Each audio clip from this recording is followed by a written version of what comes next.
Voici un spectacle familier. Manchester United réduisant en pièces son adversaire.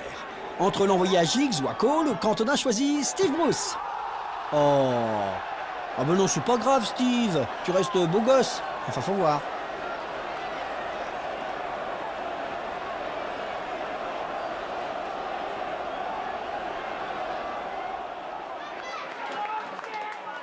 Voilà une trajectoire qui fait honneur au coup de pied du goal. Un rebond, une touche du défenseur, et il frappe la barre. Le buteur ne peut que contempler de la limite du terrain de jeu. À ta place, je m'y ferai, mec! Il arrive que les buteurs vivent un dilemme. Ce gars-là hésitait entre l'envoyer dans les filets par un tir de volée spectaculaire et prendre sa retraite pour ouvrir une boutique de primeurs. Ah bah oui, c'est dur de choisir. T'as choisi, vieux?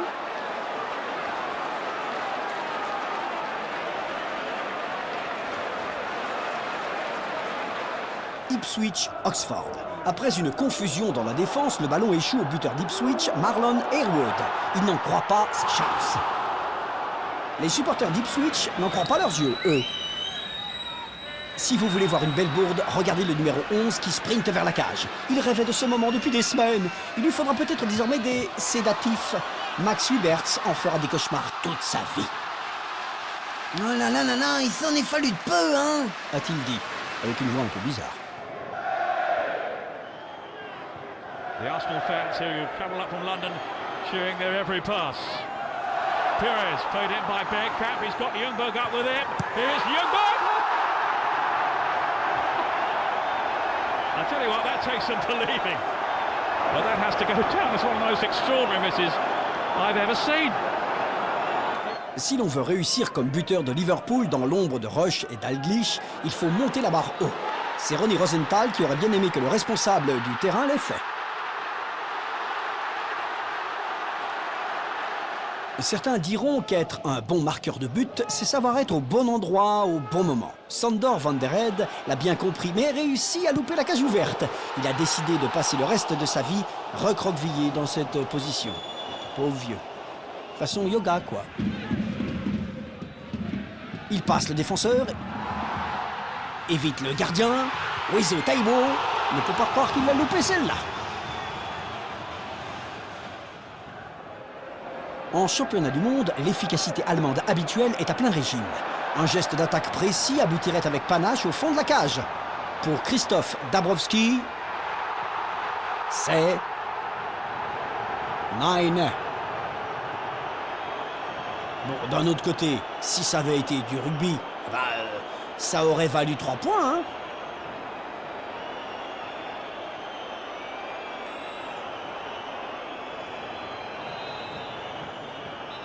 Paul Elliott de Luton a pourtant fait encore pire.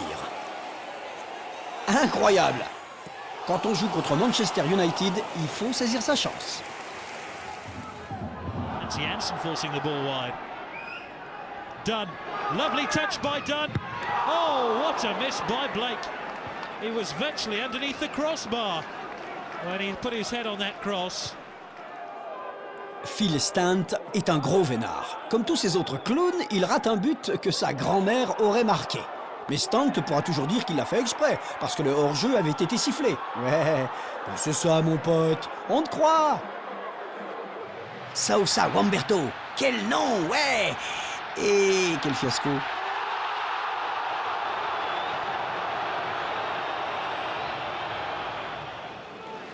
John Dahl Tomasson n'a pas brillé en Angleterre quand il jouait pour Newcastle. Il a eu aussi de mauvais moments avec Feyenoord. Comment a-t-il pu échouer? Je ne comprends pas, ça c'est pas possible. Même moi personnellement j'aurais réussi à le placer dans ces conditions. Ah, on aime bien le foot en Belgique aussi. Le club de Bruges est souvent l'équipe à battre. Mais histoire que ce soit clair, Sven Vermand est à l'attaque ici, et non pas à la défense.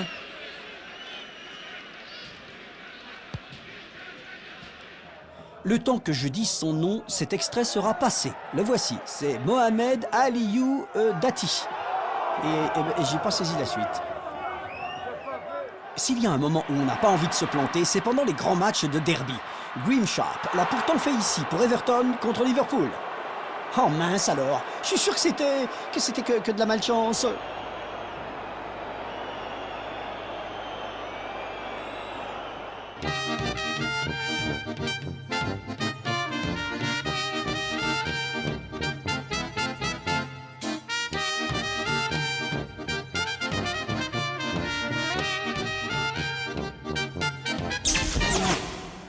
D'autres gaffes de gardien de but en Écosse à nouveau, où un homme faisait de son mieux pour faire connaître son pays. Robert Douglas de Dundee place celle-ci parfaitement au-dessus de la tête des buteurs adverses. Et elle revient dans ses propres filets.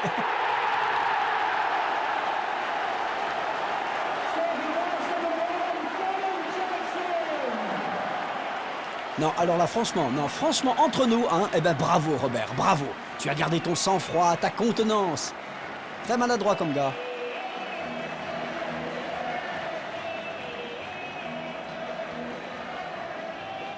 Port Vale contre West Bromwich. Le caméraman n'était peut-être pas en rythme, mais pas autant que Kevin Pilkington de Vale, qui semblait personnellement tenir à offrir à Lee Hughes cette occasion de marquer.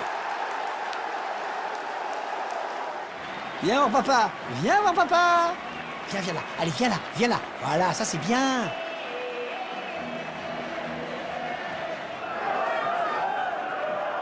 Et voici du solide ouvrage de la part de Tony Pinnock. Regardez comme il contrôle sa surface. Sous la pression, il récupère le ballon avec calme et précision, évalue la situation. Il l'envoie. Pas vraiment où il le croyait. Qu'est-ce qu'il est schnock.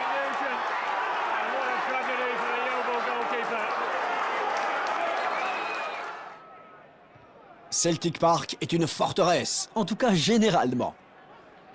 Et Dundee n'en croit pas leurs yeux quand Jonathan Gould récupère confortablement le ballon du poste arrière pour finalement le renvoyer dans la ligne de but.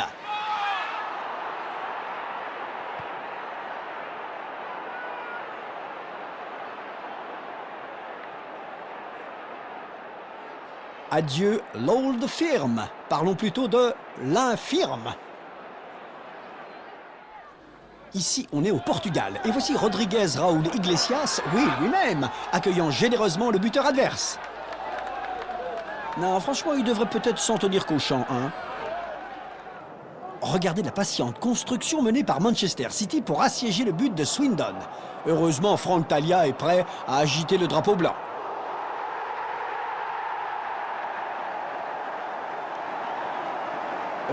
Peut-être attendait-il qu'on agite le drapeau du hors-jeu, en fait, non?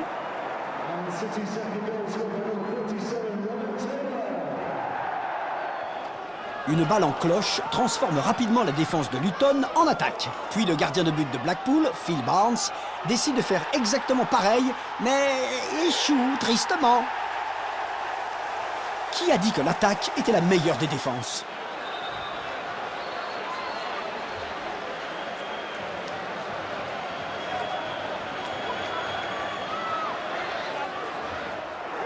Oh là oui, superbe travail de jambes chez Paddy Kenny de Bury. Une touche, et c'est tout. Il laisse la deuxième touche à John McCain. Ah, quelle osmose! Il y a toujours eu beaucoup de vigueur dans les matchs entre Chelsea et Leeds, mais il semble y en avoir bien peu dans ce tir, jusqu'à ce que Gary Sprake ouvre la voie vers le but. C'est cru, et l'échange de mots a dû l'être aussi après ça.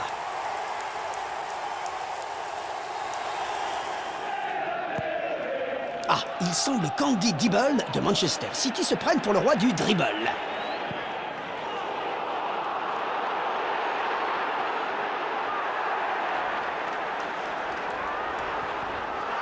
Oulala, le voilà qui se fait dépouiller par Keith Gillespie de Newcastle. Longue vie au roi.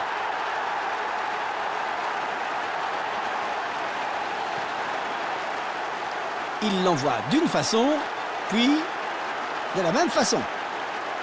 Joli jeu de jambes, Andy. Blackburn contre Colchester. On dirait qu'on a surpris Stuart Nelson littéralement en pleine sieste à l'arrière. Allez, allez, on se réveille. Mais l'alarme sonne un peu tard. Et attention, hein, il me semble que ça glisse.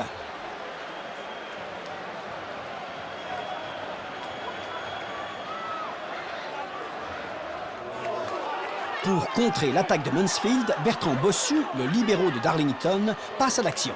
Pour moi, pour vous, 2, 1. Voilà.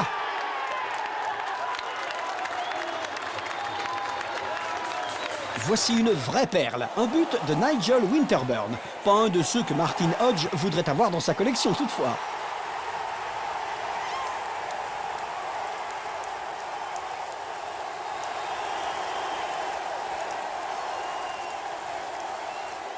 C'est ici le bien nommé Enrique Hilario de Porto qui se tourne totalement en ridicule.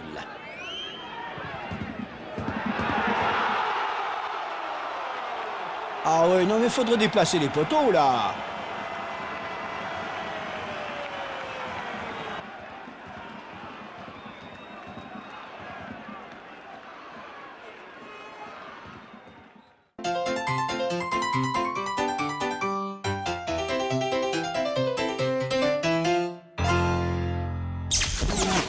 Ouais, génial, de la bagarre. Et on commence par le coriace Bruce Rioch qui frappe quelqu'un sans qu'on le remarque. Il s'assure que la victime, le joueur, va bien après l'avoir fait tomber et s'octroie même un coup franc et une palme pour son fair play.